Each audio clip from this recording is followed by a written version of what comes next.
Heidi, can you tell me what mBraining is? mBraining is it's a process whereby you can communicate through head, heart and gut and bring alignment through the three to bring higher clarity, compassion, courage to everything you do in your life. A specific process?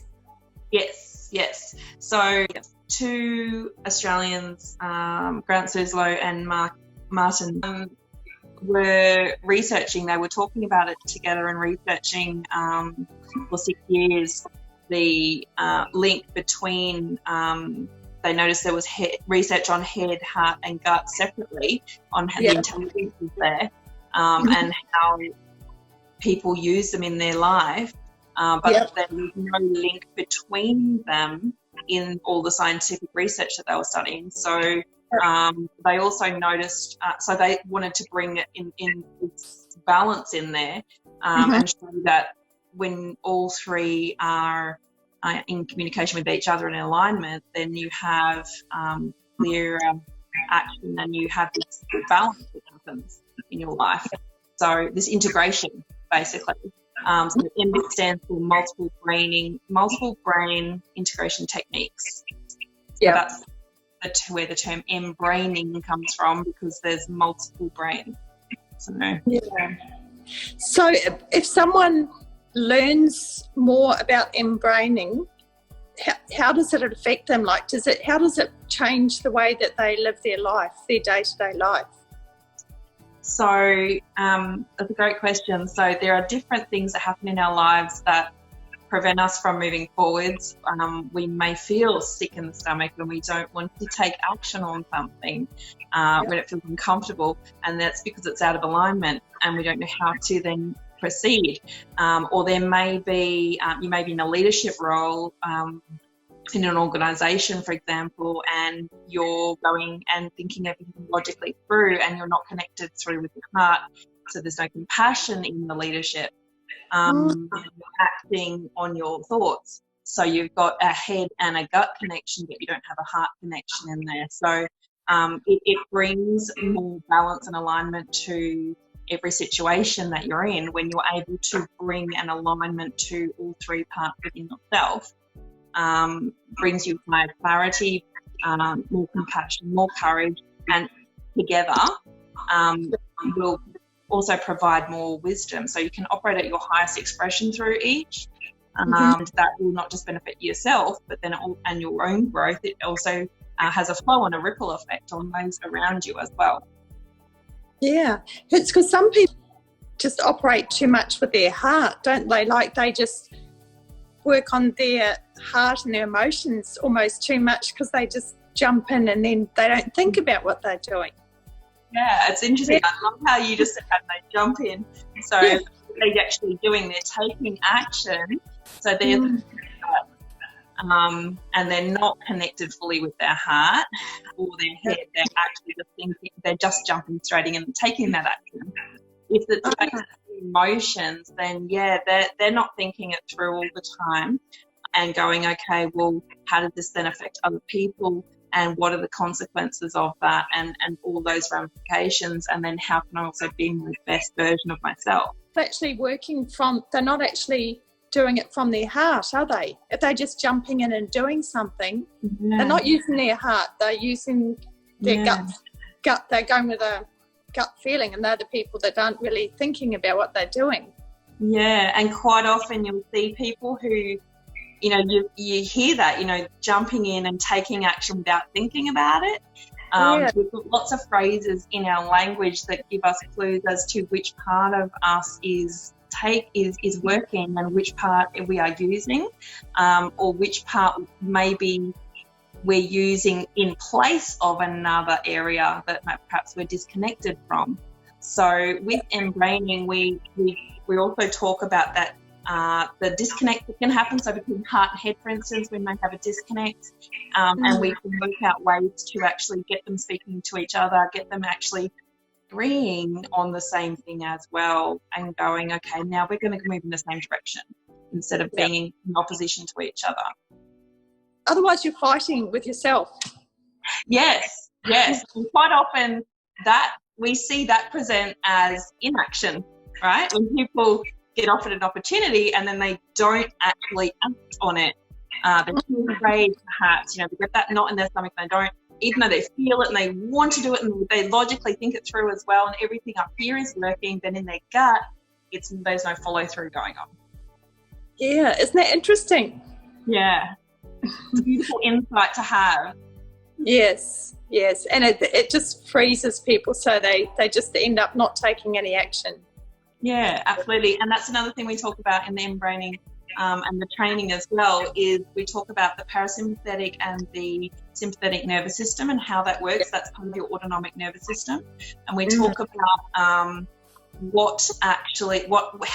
it works inside your body, set it off as well. So almost like what triggers certain behaviours in people, and how people can get stuck in perhaps sympathetic mode and be reactive a lot to things, or they can be stuck in that parasympathetic kind of, I don't know, and I'm not really going to do anything about it. On the other end. We also talk about the rebound, the parasympathetic rebound, where people, that's the real extreme where they're stuck in. That's where you find things like depression happening, because people sort of give up. They've been in fight or flight mode their whole situation, and then they give up. And that's also not something that we don't want to be living in that all the time. Of course not. We don't even want to be experiencing that. With mBraining, it brings us back to this balance. So you've got this mid-range where you're more balanced, where you're operating from this place of alignment and balance. Well, thank you. I've found that really interesting. Thank you for taking a moment with me, Heidi. Thank you so much for the opportunity today. It was lovely.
yoga.